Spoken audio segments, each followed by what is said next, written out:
Okay. Hey. So we can thank Mom for calling right when we were starting. So it got like weird. I knew that was going to happen too. Yeah, that's Even on Do Not Disturb, she must have been power calling. So maybe we should have texted her first to let her know we're doing the podcast. Don't disturb. yeah, well, next time. Uh, well, yeah, next time. That's a good one. Yeah. So, we're learning some stuff out here. We put the countdown thing on before we got started to give people a couple seconds to know that we're coming in, and then you can hear Bestie walking around in the background there. I don't know if you can hear us. Okay, his feet are pitter pattering. So, well, welcome to the Brian and Kristen podcast. Thank you guys for joining. I'm Brian. I'm Kristen. Hey. State the obvious. Yeah, we usually have our intro a little smoother than that, but there was a lot going on all at once to get us going. So, how things going with you, Kristen? Good. Well, I mean, we are about to have a hurricane here, but yeah,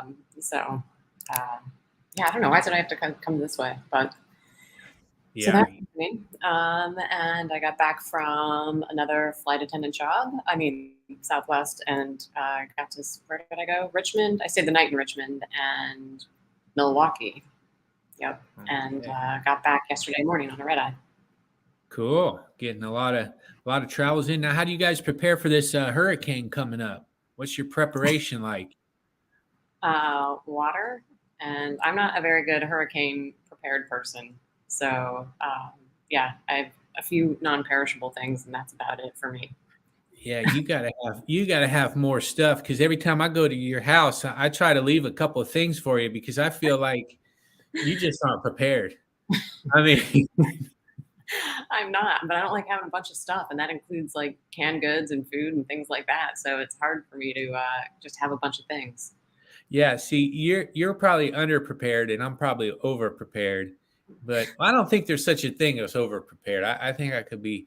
Next thing I'm gonna get is one of those big things that you can put water, and they filter your water 5 gallons so that you can have any kind of water, and it's ready, because you never know what's going to happen next. So.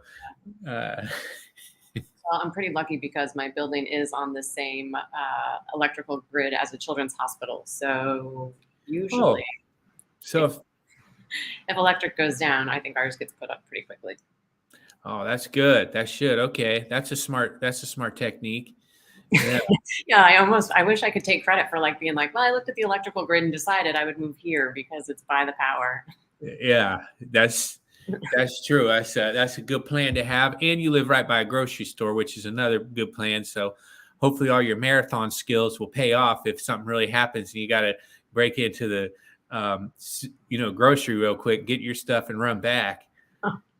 Yeah, I think I might have a little bit of a ethical challenge with that one, but yeah. So, well, hey, so what we do on this podcast, if you haven't heard us before, is we're brother and sister, and each week we take questions from the audience. So if you ever have a question for us, put it down there in the comments section or send us an email and we will answer your question. And we got a great question today, and I think we might as well jump in because I think this one will take us a little time to answer.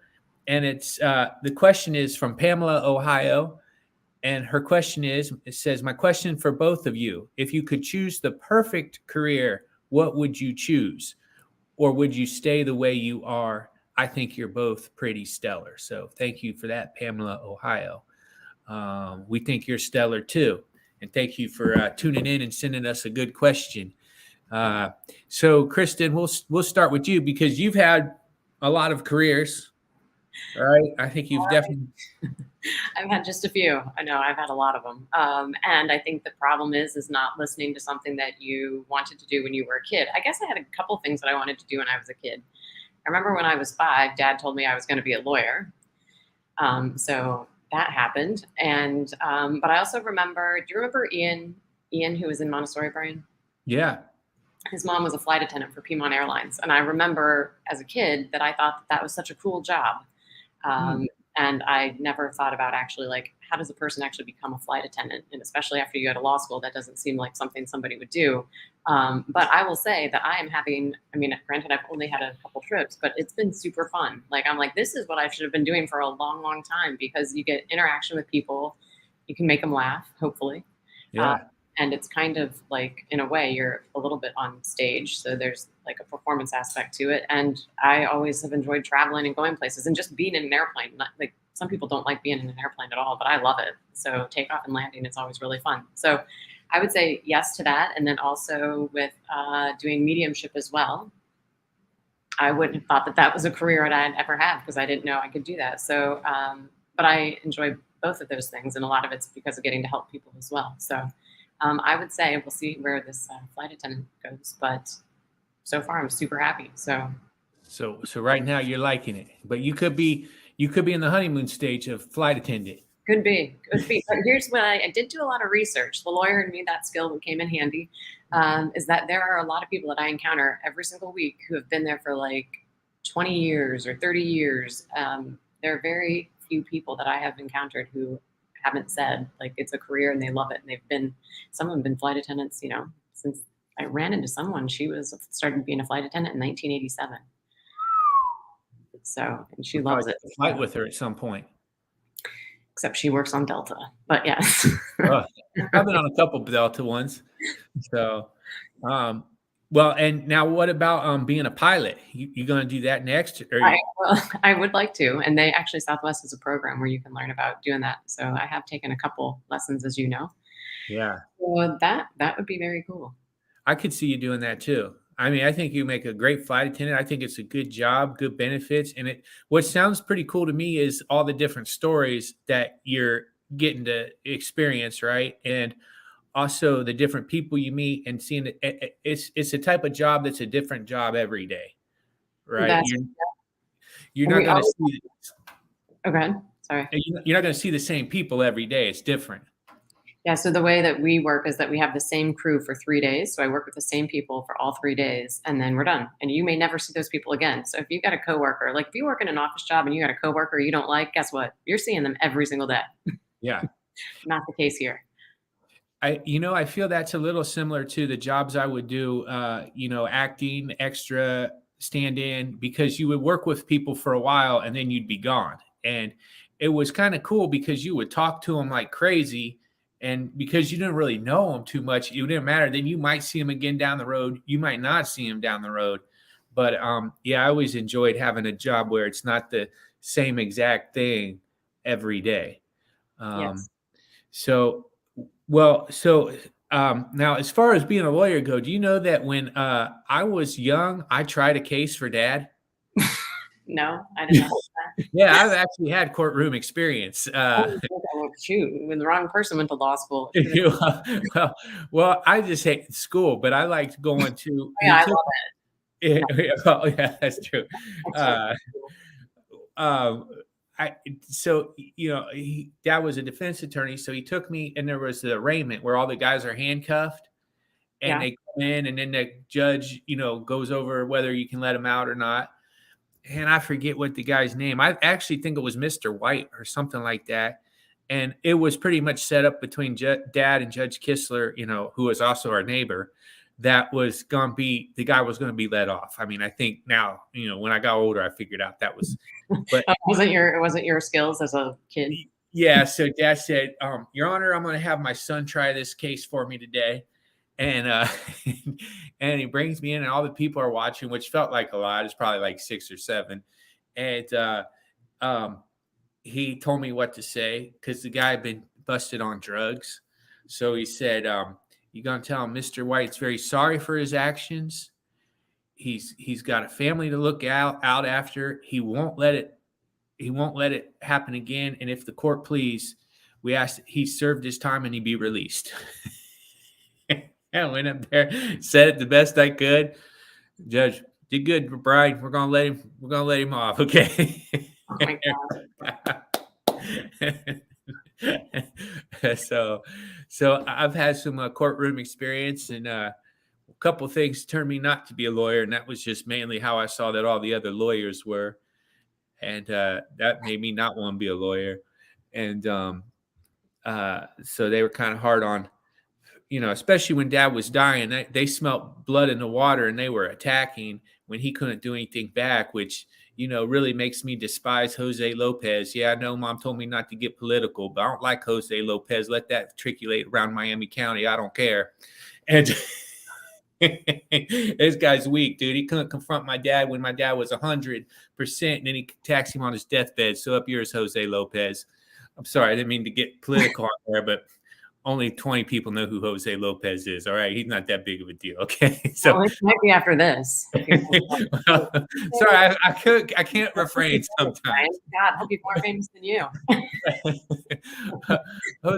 So for those, Jose Lopez was a low-level defense attorney. My dad was in the major leagues, and when my dad was dying, Jose Lopez was trying to make it to the major leagues on his back, if that makes sense. Mm. So, but now for me, with that answer about your career, I mean, I'm a political person. What's your career? I should be a politician. Dang it! I don't know. I might switch because out here I feel like so I've been doing more or less the same stuff for 20 years, right? Because when I was 20, I moved to California after, we went to the World Championships of Performing Arts, and I did that monologue, remember? And that got me, really moving in acting. And then I was in the entertainment industry, and I loved it in LA, now, granted, I would always have other jobs. I'd be a waiter, I'd be a bartender, I'd be a bar back, I'd deliver food, whatever kind of side, do construction, mold removal. I mean, you constantly had to have a side job, but none of those were my main thing, right? I'd be doing plays, I'd be doing comedy shows, I'd be doing stand-in, I'd have an actual part on a little movie, all that stuff. I loved it. And now, since I moved back in 2020, it's all been very difficult, right? I mean, luckily, I've gotten some work from my agent here in Cincinnati, some little bit of gigs from my agent in Florida.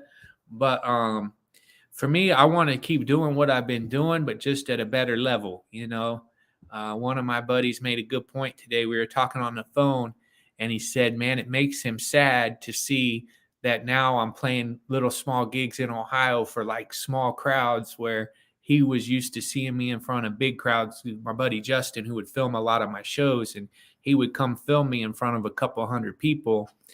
And now that's just kind of not really happening too much. So, and I've kind of stepped back a little bit. I mean, I want to get involved, but the opportunities are less where with everything I feel for me right now. And I don't really want to live in the city anymore. So, I'm kind of hoping, to be honest, that we can keep doing these podcasts and maybe this can grow and it can turn into something of itself. I mean, at the very least, I appreciate you getting on with me every week here because, it's something creative. If I don't have creativity, I go down a sad, dark hole. And so, that's the main thing for me. It's like, because Pamela Ohio that wrote us this question, she was at the comedy show, the first one I did after I hurt my finger. Oh, wow. Yeah. So, and that was like 17 days after I got hurt. I couldn't even hold the mic in my right hand yet, Wow.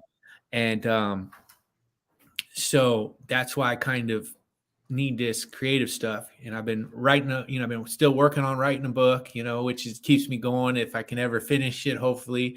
And of course, the movie script we wrote about Dad and the murder trial. Mm-hmm. So those are the things I want to do. And I'm thinking that for the script we wrote is that I'm going to go around and start filming the locations we're going to film at so that we can show it to people who might want to help us make the movie and show them what I think it will look like when we actually have real camera crew with us. So long story. Yeah, I like what I'm doing. I just want to go do it at another level. And can you still get those like gigs in like California, like at the bigger clubs like you used to? Yeah, I'm gonna see. I'm gonna have to go back. I don't see. That's where I'm Or thinking do you, about. Is, and you can just go, can't you just go and like, what I'm asking is, I think I've got good flight benefits now. So can you fly out, do a show and fly home? Is that possible? yeah, that's what I would. That's what I think I should be doing. I think I should go out to places for like 7 or 10 days at a time, right? Because if I'm gonna fly all the way out there, I should find an Airbnb or something, even though it's gonna cost it. I got to figure out but I should go out there for a week or two so I can make the rounds, book myself at one of the big clubs like I had, and see. And I'm curious to see where people are going to stand with me or not with me after everything that's happened, right? Mhm. Because I've taken a road, and not everybody's on my road. Mainly the people in Ohio on your road, but not California. And that's the thing. Right now, I'm in Ohio, and I'm preaching to the choir, right? I got to go and preach to the atheists. Uh, like, Use that as a joke. yeah, that's a good one. So, but I think that I still have a lot of people that, even though I might have a different point of view, they're still gonna understand where I'm coming from, still respect what I do and how I do it, and so I'm just kind of curious to see, and I do have a private gig booked in Long Beach for a corporate event in Oh, February. nice. Yeah, so I want to use that as kind of a time to go back, but I'm sitting here thinking, man, I want to go to New York, Comedy Cellar, those type of places, get involved in some of it. Because as long as I did it, I hit New York when you were out there a little bit, but the city, I liked California because it was spread out. LA was spread out, so it felt where New York is just after like 10 days, I'm like, Well, I you don't need need air. longer than that there. I mean, you don't Huh? have to be there. Yeah. Yeah. So I think that's kind of after talking to him, talking to you, now you're pointing this out. I think that's my kind of next goal is to kind of go to different places each month for a little time, then come back here. Because honestly, my personal life here is better than it was anywhere else. Although in LA, I had all those friends everywhere, but that's California. It's superficial. Or LA, it's superficial, right? They're all your friends when you're on top. But they're either all your friends when you're on top or the people when you start having rough times, then another group of people come around to keep you in those rough times because they're in bad times. Hmm. Does that make sense? Yeah, that does. Yeah. So, yeah, so long way around that. Yeah, Pamela, Ohio, I like what I'm doing. I just want to step it up. Pamela, that was a great question. Turned into a coaching session. Yeah. How much I owe you, Kristen? You can sign up on my website. Yeah. And tell them what your website is because Kristen really does do coaching sessions for people. Yeah. Well, actually, and I don't have it up right now. I'm redoing some stuff, but you can always reach me at kristenswinehart@gmail.com. Yeah. And that's it. And I suggest you doing that. So, well, I think we're coming a long way. We got we figured out how to do live videos now, and I think we're starting to. I got a green screen now. I don't know quite. I still got to work on my little studio here, but we're gonna have our podcast rocking and rolling, and that's another thing I want to keep doing is just this because it's a great entertainment if nothing else for you and me and then when mom watches. So I always learn something new too, like some story about dad in the past. So I think that's always fun. I never know yeah, what I'm going to do. yeah. Oh man, there's a lot. I mean, well, it is interesting because when we first started talking about doing the podcast, you said we'll have stories that we don't quite remember from the other people, each other. Um and we found that out a lot. And side note, back to last week when we were talking about our dogs, and then we'll end on this because I know we're getting up. But on our dogs, mom said that we forgot that Buster went to the or not, yeah, Buster went to the state fair as a dog being trained, That's right. and That's right. You trained a dachshund and a dachshund made it to the state fair. That's like unheard of. yeah, and then the other thing was that Boots. Now there was some controversy between you and mom over this. Was mom said that Boots ran away after Dad died, but you said it was before he died, right? Boots was Yeah, a dog. for sure. It was before, but it was when he Yeah. was in the hospital, you think, or just That no? I don't know. I can't confirm Okay. or deny that. Okay. Okay. So, after, you don't know some of these stories, but I do know for a fact in the courtroom, I'm 1-0. I had one case and I won. All right. Well, as long as you're there, you go. That's And I don't know. I got a feeling, I don't know. I might need to hurry up and get this law degree. There's this one guy who has some indictments coming up. He might be calling me for some real. Okay. We're going to end it on that. We're going to end it on that. So, hey, if you guys are watching, make sure to like us, subscribe us, and leave a comment of what kind of topic you would like to hear from us, because we always appreciate you guys tuning in and giving us great comments, and so we can continue to do this. So thanks for joining me, Kristen, making this happen, and we'll see you guys on the next one. Bye.